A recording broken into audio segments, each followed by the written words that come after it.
नमस्कार, जियो politics UPSC पे आप सभी का स्वागत है।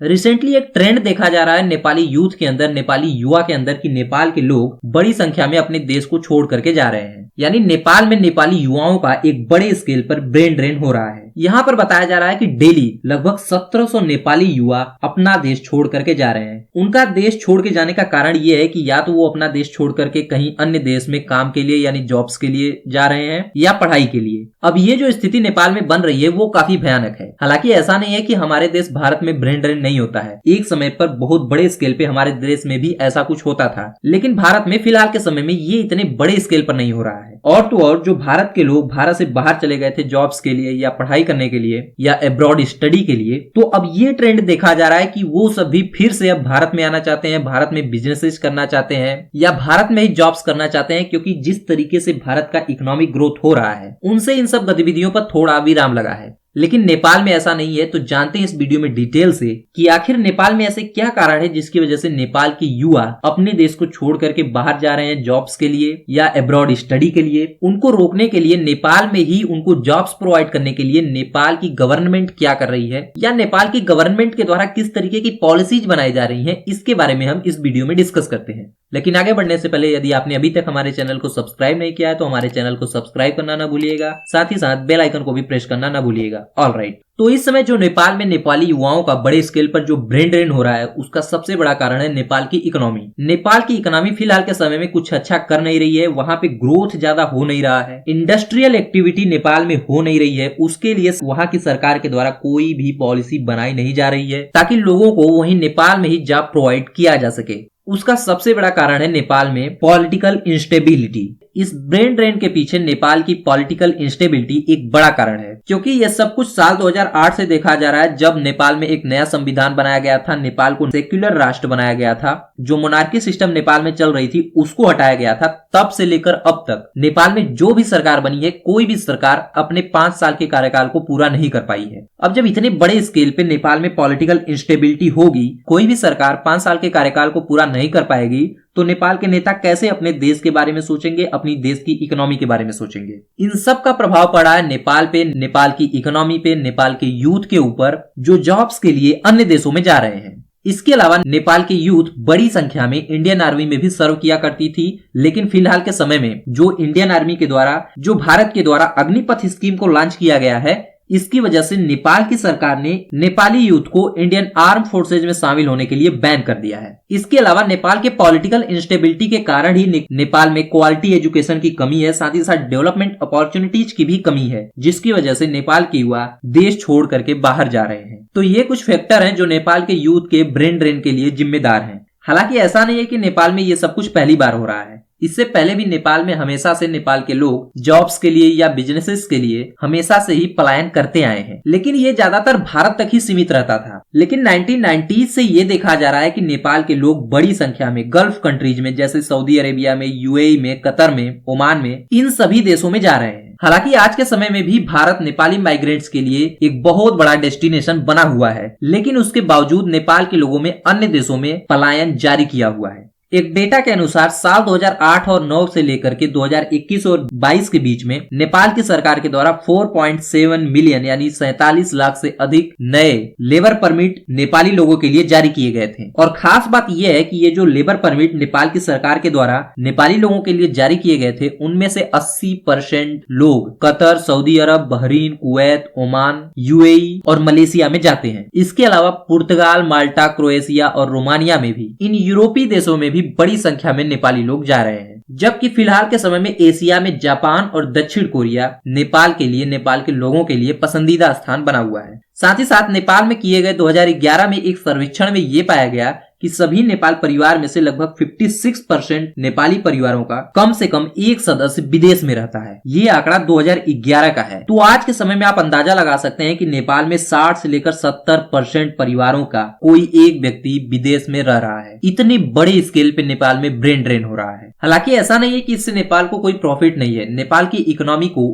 बड़े स्केल पर इसका फायदा भी हो रहा है। नेपाल के जो भी लोग दूसरे देशों में जॉब्स कर रहे हैं वो बड़े स्केल पर रेमिटेंस को नेपाल में भेज रहे हैं, जिसने नेपाल की अर्थव्यवस्था को बनाए रखा है। साथ ही साथ नेपाल के परिवारों में भी इसकी वजह से गरीबी को दूर करने में काफी मदद मिली है। नेपाली वर्कर्स जो कि विदेशों में काम करते हैं वो आज के समय में नेपाल में 11 बिलियन डॉलर से ज्यादा की रेमिटेंस भेज रहे हैं। और आप ये जान के हैरान हो जाएंगे कि ये जो नेपाल में इतनी बड़ी स्केल पर रेमिटेंस आ रहा है वो नेपाल की जीडीपी का 27% है, यानी 27% है। इतनी बड़ी मात्रा में ये रेमिटेंस नेपाल की जीडीपी में अपना योगदान दे रहे हैं, यानी नेपाली लोगों के द्वारा भेजे गए ये रेमिटेंस नेपाल की जीडीपी में बहुत बड़ा योगदान देते हैं। साथ ही साथ ये भी बताया जाता है कि नेपाली लोग पूरी दुनिया के 150 देशों में काम कर रहे हैं। पूरी दुनिया के 150 देशों में नेपाली लोगों की मौजूदगी है। तो ये जो नेपाल के लोगों के द्वारा नेपाल में रेमिटेंस भेजे जा रहे हैं, इससे नेपाल में गरीबी दूर करने में काफी मदद मिली है। लेकिन जो नेपाल में इतने बड़े स्केल पर रेमिटेंस आ रहे हैं, इससे इसकी इकोनॉमी को कुछ घाटा भी है। जैसे इन रेमिटेंस की वजह से नेपाल में कैपिटल फॉर्मेशंस कम हो रहे हैं, एग्रीकल्चर प्रोडक्टिविटी घट रही है, नेपाल में गुड्स और सर्विसेज की डिमांड बढ़ रही है, जिसकी वजह से नेपाल का इंपोर्ट बिल भी इंक्रीज हो रहा है। तो अभी हमने समझा कि नेपाल में जो बड़े स्केल पर ब्रेन ड्रेन हो रहा है उसका कारण क्या है, साथ ही साथ उसका नेपाल की इकोनॉमी पर क्या प्रभाव पड़ रहा है। अब जाहिर सी बात है, ये जो नेपाल के वर्कर्स हैं जो विदेशों में रहते हैं उनको भी कई सारी समस्याओं का सामना करना पड़ता होगा। तो हम डिस्कस करते हैं कि नेपाल के लोग विदेश में जॉब्स के लिए कहां कहां जा रहे हैं और वहां पे उनको कैसी कैसी समस्याओं का सामना करना पड़ रहा है। तो फिलहाल के समय में नेपाल के लोगों को सबसे ज्यादा परेशानी जहां हो रही है वो है गल्फ रीजन। गल्फ कंट्रीज में नेपाल के लोग, नेपाल के जो वर्कर्स वहां पे काम कर रहे हैं, उनको सबसे ज्यादा परेशानी है, क्योंकि आप सभी जानते हैं कि ये सभी देश इस्लामिक कंट्रीज हैं। यहाँ पे कोई डेमोक्रेसी नहीं है, इसलिए यहाँ पे नेपाली वर्कर्स का बड़े स्केल पे शोषण किया जाता है। सबसे पहले ये सब कुछ नेपाल से ही शुरू होता है, जहाँ पे बहुत सारी हायरिंग एजेंसियां हैं जो नेपाली लोगों को एज अ वर्कर के रूप में हायर करती हैं और उन्हें अन्य देशों में भेजने का काम करती हैं। हालांकि यहाँ पे आप जान के हैरान हो जाएंगे कि नेपाल के सरकार के द्वारा नेपाल के जो भी लोग विदेशों में काम करने के लिए एज अ वर्कर के रूप में जाना चाहते हैं, उन्हें प्लेन की टिकट तक भी फ्री में दी जाती है। लेकिन इसके बावजूद यहाँ पर जो हायरिंग एजेंसियां हैं नेपाल में, उनके द्वारा इन वर्कर्स से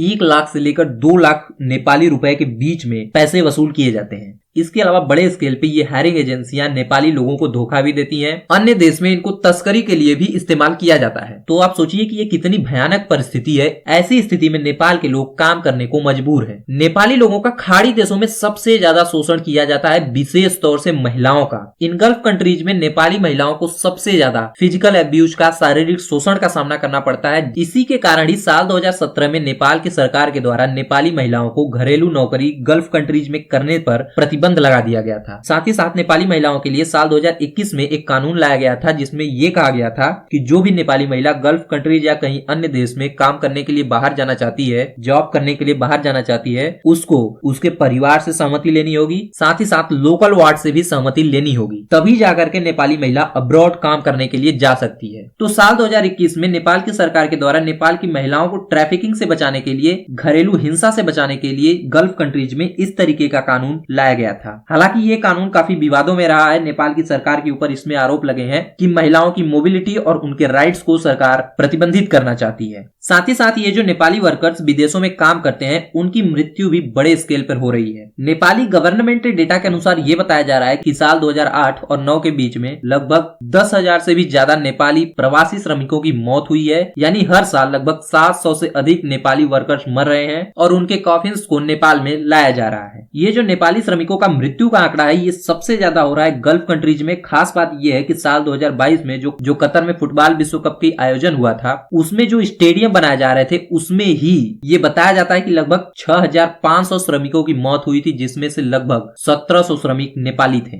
इसके अलावा बहुत सारे नेपाली युवा भारतीय सेना में भी भर्ती हुआ करते थे, लेकिन जब से अग्निपथ योजना आई है, तब से नेपाल की गवर्नमेंट के द्वारा ये बैन लगा दिया गया है कि नेपाल के युवा फिलहाल के समय में भारत की सेना में भर्ती नहीं होंगे। और इसी दौरान ये जो रसिया और यूक्रेन का युद्ध चल रहा है, उसमें बड़े स्केल पर नेपाल के युवा रसिया की आर्मी में शामिल हो रहे हैं। वहां पे रसिया में उनको बड़े ही लोक लुभावने ऑफर दिए जा रहे हैं। नेपाली यूथ को $3,000 पर मंथ सैलरी के ऑफर रसिया से आ रहे हैं। साथ ही साथ फास्ट ट्रैक रसियन सिटीजनशिप दिए जाने का भी उनको ऑफर आ रहा है। और ऐसे में बड़े स्केल पर नेपाली युवा रसियन आर्मी में जा रहे हैं, जहां पर यह बात सामने आई है कि अब तक लगभग 13 नेपाली युवाओं की इस युद्ध में मौत हो चुकी है। साथ ही साथ यूक्रेन की गवर्नमेंट के द्वारा एक वीडियो भी पोस्ट किया गया था जिसमें ये दिख रहा था कि जो नेपाल के युवा हैं जो रसिया की तरफ से लड़ रहे हैं उनमें से 4 नेपाली लोगों को यूक्रेन के द्वारा यूक्रेनियन फोर्सेस के द्वारा कैप्चर कर लिया गया था। तो ये कुछ समस्याएं झेली जा रही हैं नेपाली वर्कर्स के द्वारा, नेपाली युवाओं के द्वारा विदेश में। हालांकि इन सब चीजों से बचने के लिए नेपाल की सरकार ने भी काफी कदम उठाए हैं, लेकिन ये जो कदम नेपाल की सरकार के द्वारा उठाए गए हैं ये ज्यादा कारगर है नहीं। एक तो सबसे बड़ी बात है कि नेपाल एक छोटा सा देश है और नेपाल का पूरी दुनिया में बहुत ज्यादा डिप्लोमेटिक प्रेजेंस है नहीं। तो नेपाल की खाड़ी देशों में या अन्य देशों में डिप्लोमेटिक प्रेजेंस न होने से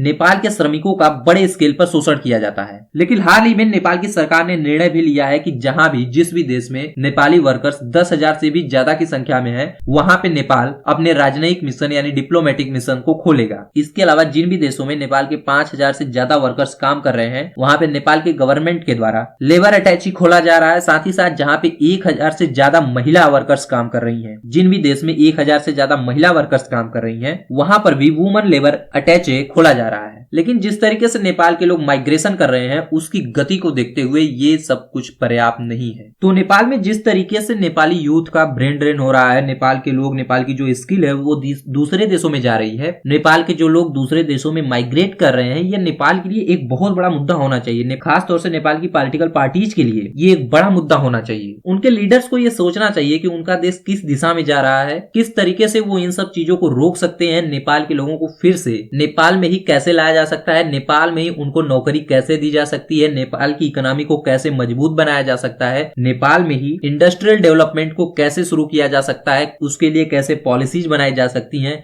इन सब चीजों के बारे में नेपाल की जो लीडरशिप है उसको सोचना चाहिए। तो अब तो ये समय ही बताएगा कि नेपाल में क्या होता है, किस तरीके से नेपाल में ये प्रतिभा का पलायन यानी नेपाली टैलेंट को अब्रॉड जाने से, माइग्रेट होने से रोका जा सकता है, किस तरीके से नेपाल में पॉलिसीज बना करके आर्थिक गतिविधियां शुरू की जा सकती हैं ताकि नेपाल के लोगों को बाहर न जाना पड़े, नेपाल में ही बड़े स्केल पर लोगों को जॉब्स दिया जाए, नेपाल में इंडस्ट्रियल गतिविधियां शुरू की जाए। ये सब कुछ तो समय ही बताएगा। फिलहाल इस वीडियो में इतना ही। इस पूरे वीडियो में हमने डिस्कस किया कि किस तरीके से नेपाल के यूथ बड़े स्केल से अपने देश से माइग्रेशन कर रहे हैं। उसका सबसे बड़ा कारण है नेपाल की इकोनॉमी, पॉलिटिकल इंस्टेबिलिटी और वहां की करप्ट लीडरशिप। साथ ही साथ गल्फ कंट्रीज में जिस तरीके से नेपाली वर्कर्स का शोषण किया जा रहा है ये काफी चिंताजनक विषय है। तो इस पूरे मुद्दे पर आपकी क्या राय है कमेंट करके बताइएगा। जाने से पहले यदि आपने अभी तक हमारे चैनल को सब्सक्राइब नहीं किया है तो हमारे चैनल को सब्सक्राइब करना न भूलिएगा। साथ ही साथ बेल आइकन को भी प्रेस करना न भूलिएगा और इस वीडियो को भी लाइक करना न भूलिएगा। मिलते हैं एक नई वीडियो में, तब तक के लिए नमस्कार।